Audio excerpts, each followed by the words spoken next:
Alright, we're going to check out this closed emitter sight by Cyelee. It is the Bear model. So like I said, it's a closed emitter. Big thanks to Cyelee for sending this out to me for review. You can put this, you know, on a Picatinny rail, on an AR, or anything you want, but its ideal intended purpose is to be on pistols, on the slide there.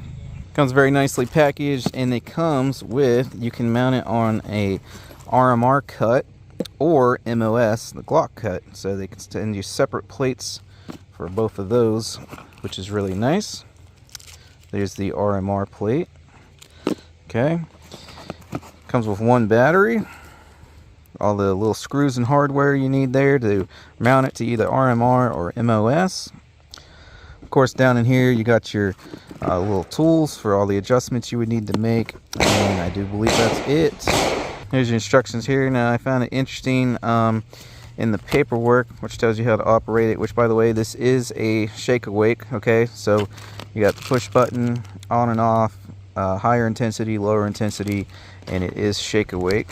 So in here on the paperwork, it says it's a 2-year warranty, but I was on their website just the other day and it says they have a 3-year warranty. So I'm not sure if this is old, outdated paperwork or what, but at a minimum, you got a 2-year warranty there, but on their website it says 3-year warranty. Alright, so there she is there. So, big boxy contraption, but that's by purpose. So for those of you who don't know, this is a closed emitter. So as you can see, it's an enclosed box. It is nitrogen purged. So this is a better, more durable, kind of combat ready version of a red dot optic, because it's all contained, nitrogen purged, so it shouldn't fog up on you, and you don't have to worry about getting any dirt on the laser or anything like that. It's all protected inside of this box here. Okay, so there's the back side where you'd be looking through it. Actually, you can turn it on real quick, I think. Let me see here. There we go. Of course, the camera always makes it look horrible. The dot is probably half that size and a lot brighter and crisper looking. The camera can just never focus on those for me, but that's what you're looking at there. Let me see if I'll shut it off here. Okay, and then there's your front screen. Battery goes in here. If this would focus for me, you can see you got your windage adjustments there on the side, elevation adjustments there, and there she is. So let's get her mounted up and put her through the paces. Link in the description, by the way, if you want to go check this out. And in any specs I'm missing here in the video, you can go read up on it and see all the features and whatnot. I'll probably put up some screenshots with some of the details for you guys though. Shockproof for 6-foot drops. Operates in temperatures 122 degrees Fahrenheit down to negative 22 degrees Fahrenheit. IPX6 water resistant, up to 50,000 hour battery life. I really wanted to run it on my XVTAC here. Would have been awesome on here, but SIG does this thing where they like to try to make it difficult to run optics. Currently, as it comes, you can only run SIG optics on here. You can get different plates and whatnot to run different kinds of optics, but this guy being the way that it is, I could not find a plate that would allow me to run that on there. So we'll be running it on the TX22 today. Okay, I'm gonna have to pop this guy off of here, which also, by the way, by Cyelee there. The Wolfo, I love this thing. Got over 2,000 rounds through it actually.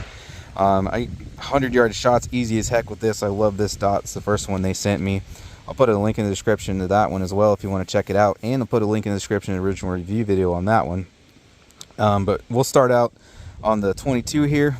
It's going to look a little large. See, I thought it would have looked great. You know, it's probably best suited as far as like looks go for a full-size pistol like this. I think it looks pretty good on there. But we'll have her mounted up on the 22 here, put some rounds through it, and I will swap it over on my compact, or subcompact rather, 9mm G2 here, just to get some 9mm rounds through it.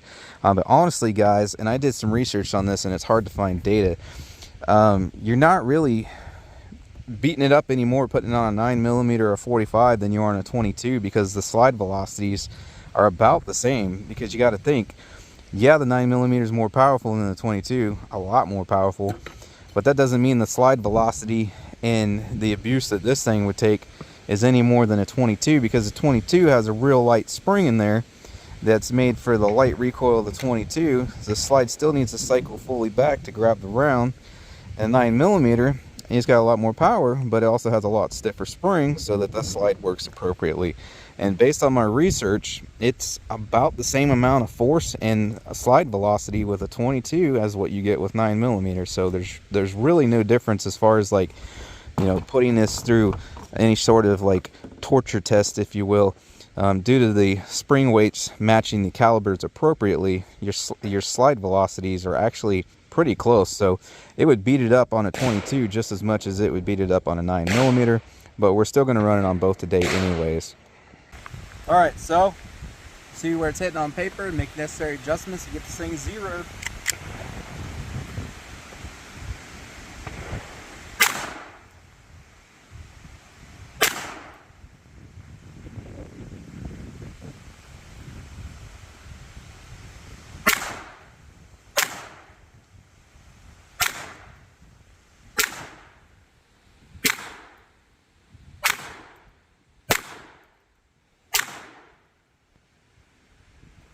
Kind of hard with it flopping around the wind, so obviously we're averaging low right, so I need to bring it up and to the left. All right, I made some adjustments. I'll go for the dot on the right, see how close we are now.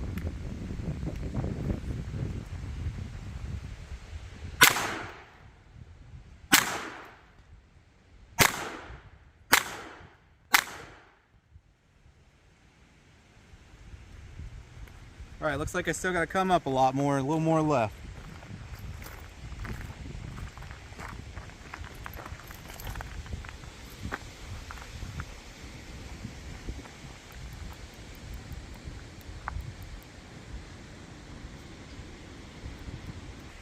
All right, let's go for that bottom dot now.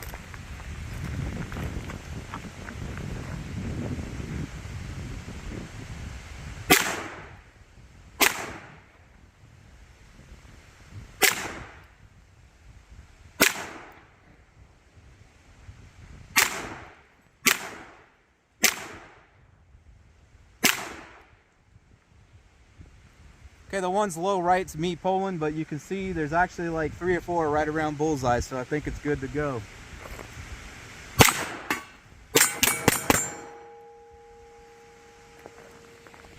All right, so remember this is 22, so it'll knock some of the steel down, but most of it is not going to tip over. So we can hit it, it might rock a little, you might hear a little tink because the ting isn't very loud either.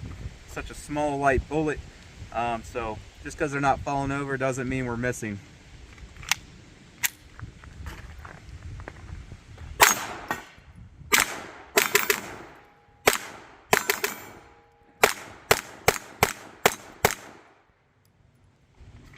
And yep, see, that one's refusing to fall over.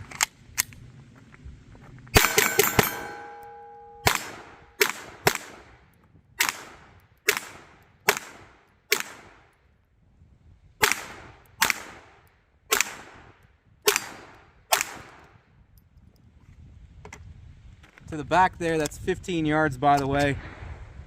Target's as wide, oh, dropping bullets, as wide as my hand, so it's smaller than a headshot at 15 yards back there. Where'd that guy go? There we go. I'm gonna put 2 on that football back there.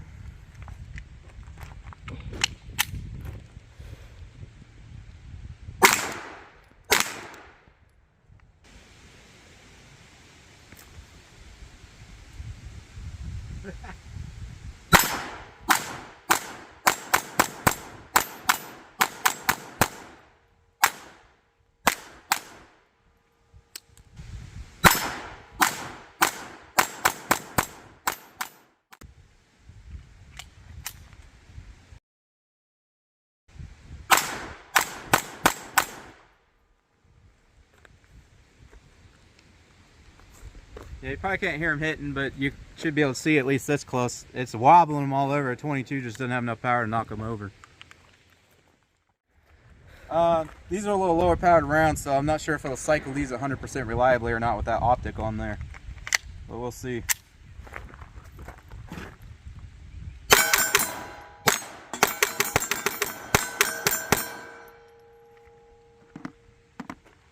Well, I was just about to say we'll put it on the 9mm and try it out, but I just remembered, which we will in this video, but for today I'm going to have to wrap it up with 22, but in this video we'll show 9 as well. I forgot, I just used all the 9mm ammo I had with me today on, I was doing some pistol reviews, 2 previous pistol reviews, and I used it all up. So I was about to switch that over to 9mm. Again, we will do that in this video. But let's take this thing down the rifle range and see if we get some longer range hits with it. And then in the second half of this video, we'll get it on the 9mm there. We'll come back to the bay here and knock some steel around with it. Alright, if you can hear me over this wind and rain, conditions are horrible. It's coming straight back in our face, but I wanted to come down here on the rifle range. I got my 16-inch steel gong set up at 50 yards there. Should be able to hit that no problem. 100 yards would be a little difficult with this wind and rain right now. But if you check out my shorts, I only have a few shorts, so to be right there. With their Wolfo optic, I got 13 hits in a row on that same target at 100 yards. No problem at all, 0 misses. So I know this will do it at 100 yards, no problem, but let's just get some 50-yard shots on here real quick. No doubt in my mind that I could do the same 100-yard shots with that bear. And like I was discussing earlier, guys, on camera, if I can one-hand this and record at the same time. So on camera, you know, that dot looks way, way, way bigger than it actually is.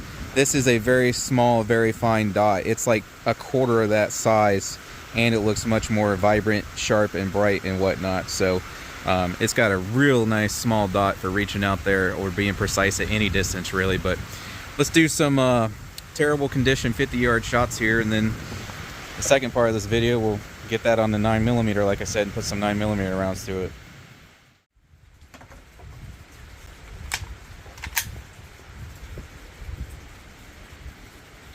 That down a notch.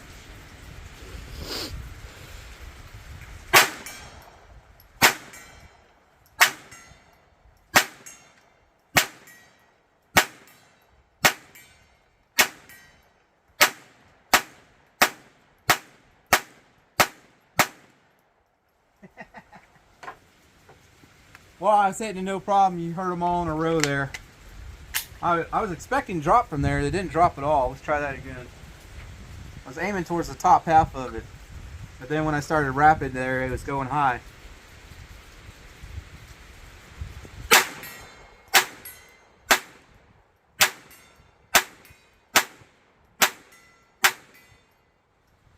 So I'm hoping you guys can hear all those hits over the sound of the gunfire.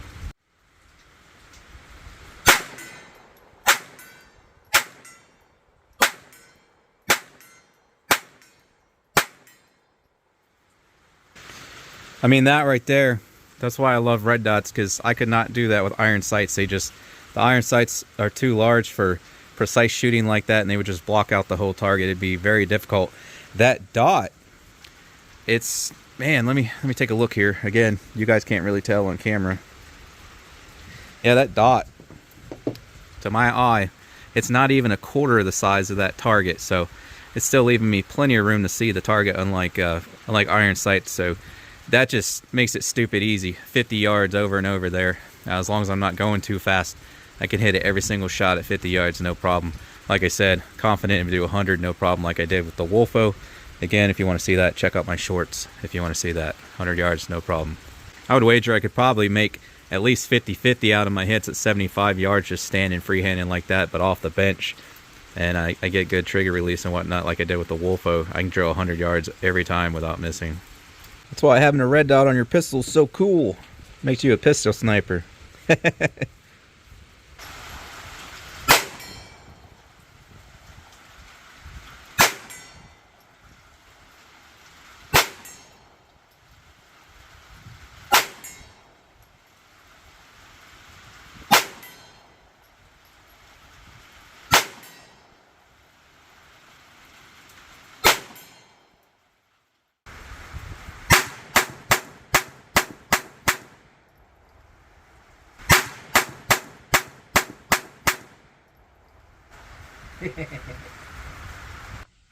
Alright, it's a few days later and we got much nicer weather this time around.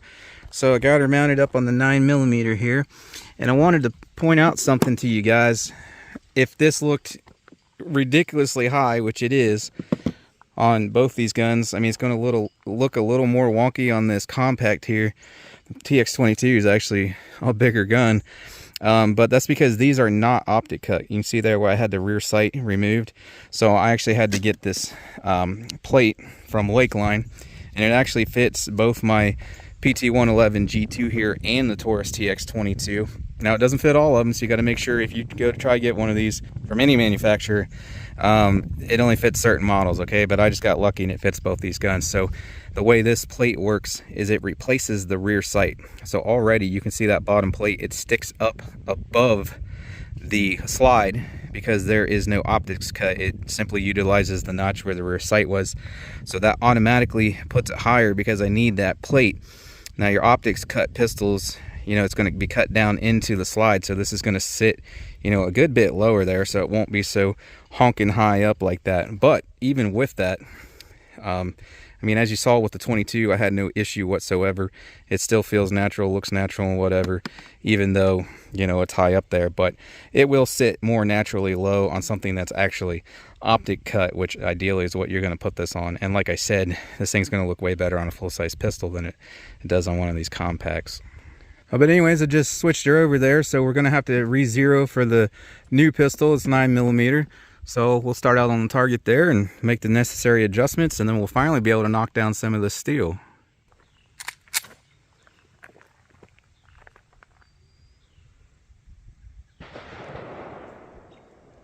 We'll turn it on first.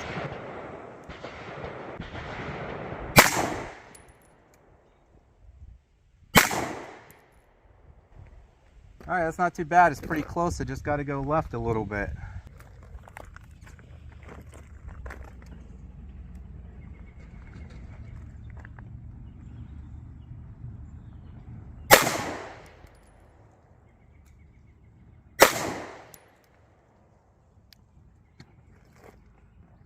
Well, I guess I didn't move it enough.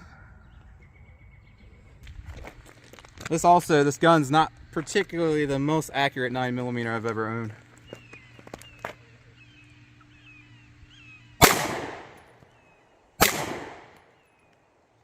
Alright, back to that top dot. You see we got two there touching it, so I'd say we're good to go. I'm not the most accurate person with a pistol, well, free-handed.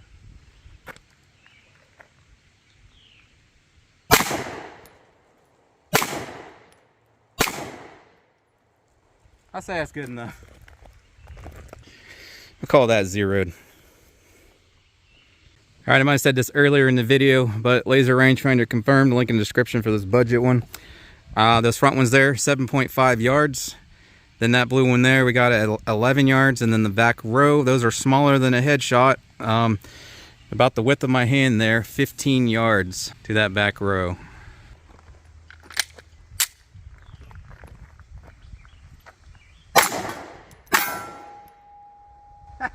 Pulled that one.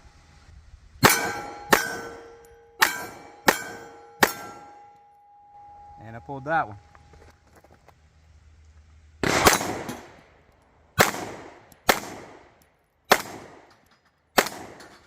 Woo. You can see how much I'm wiggling back there with that dot, and I never really particularly liked the trigger on that thing either.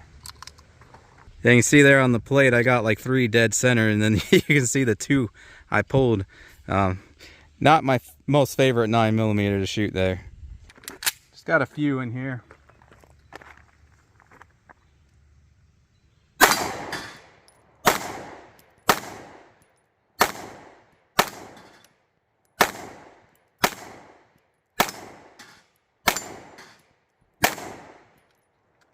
Yeah, I am not the most accurate with that gun. That's crazy because some of my micro compact 9mm can shoot better than that one. So we'll go up there a little closer, try to knock these down quicker. So then we'll throw this back on the 22 when we're done as well.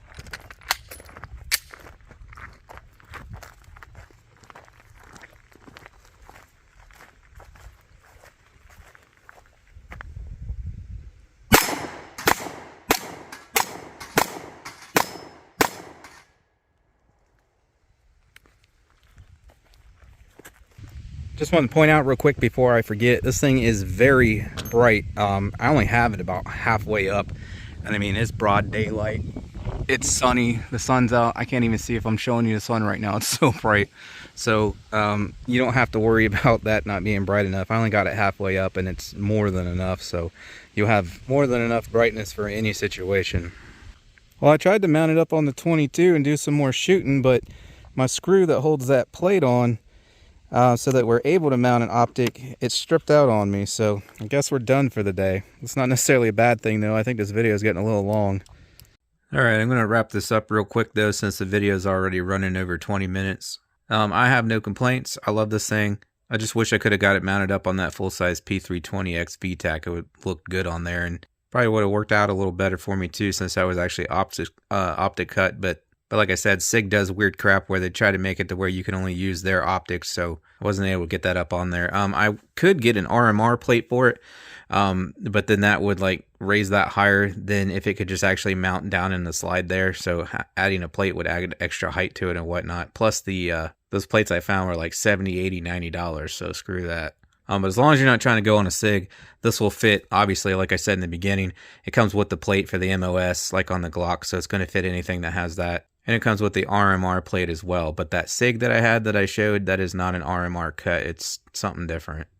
Anyways, I think it would have been better on my XVTech, but unfortunately, thanks to SIG, I couldn't get her on there. You saw how well I ran it on the TX22, even though, again, it's sticking up higher than it should, because the TX22 I had, it wasn't optics cut, so I had to add that extra plate. It makes it stand up even higher, but I had no issues there. I mean, you see me hit those 50-yard shots, no problem. Even my daughter at 50 yards in the rain there. So, like I said, during that, you know, it's got a very fine dot. It's a 3 MOA, excuse me, just like the Cyelee Wolfo was that I'm in love with, and that enables me to make 100-yard shots with ease. So, as I said earlier in the video, I'm sure I could have done that with this one as well if it wasn't rainy and windy. But I love it. I have no complaints. 100% sure this thing would be dead reliable and would stand up to, you know, 9mm, 40, 45, 10mm, doesn't matter. You know, this is the higher up model compared to the Wolfo that I have. Again, link in the description not only for this, but for that Wolfo as well. And I'll put the original review video of that Wolfo. But like I said earlier, I got over 2,000 rounds to that Wolfo. It's still on the original battery. And I've had that one on 9mm as well, and we just had zero issues out of that whatsoever. I absolutely love that Wolfo, and this thing performs just as well. Obviously, you're getting the shake awake, and the whole point behind this is that you're getting that closed emitter, so that this thing is like battle ready.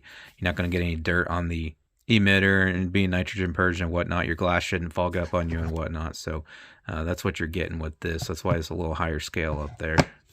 But yeah, awesome optic. Check out the links. I don't think you're going to get a better deal on a closed emitter, at least not on one that's going to be this rugged and reliable. I'm really loving these Cyelee optics. Both of them that they've sent me now have just been absolutely flawless. Awesome. Love them. Can't say enough good things about them. Hopefully I can get them to send me a couple other models in the near future to review. But hey, I want to thank you guys for stopping by and watching, and I hope to catch you on the next one.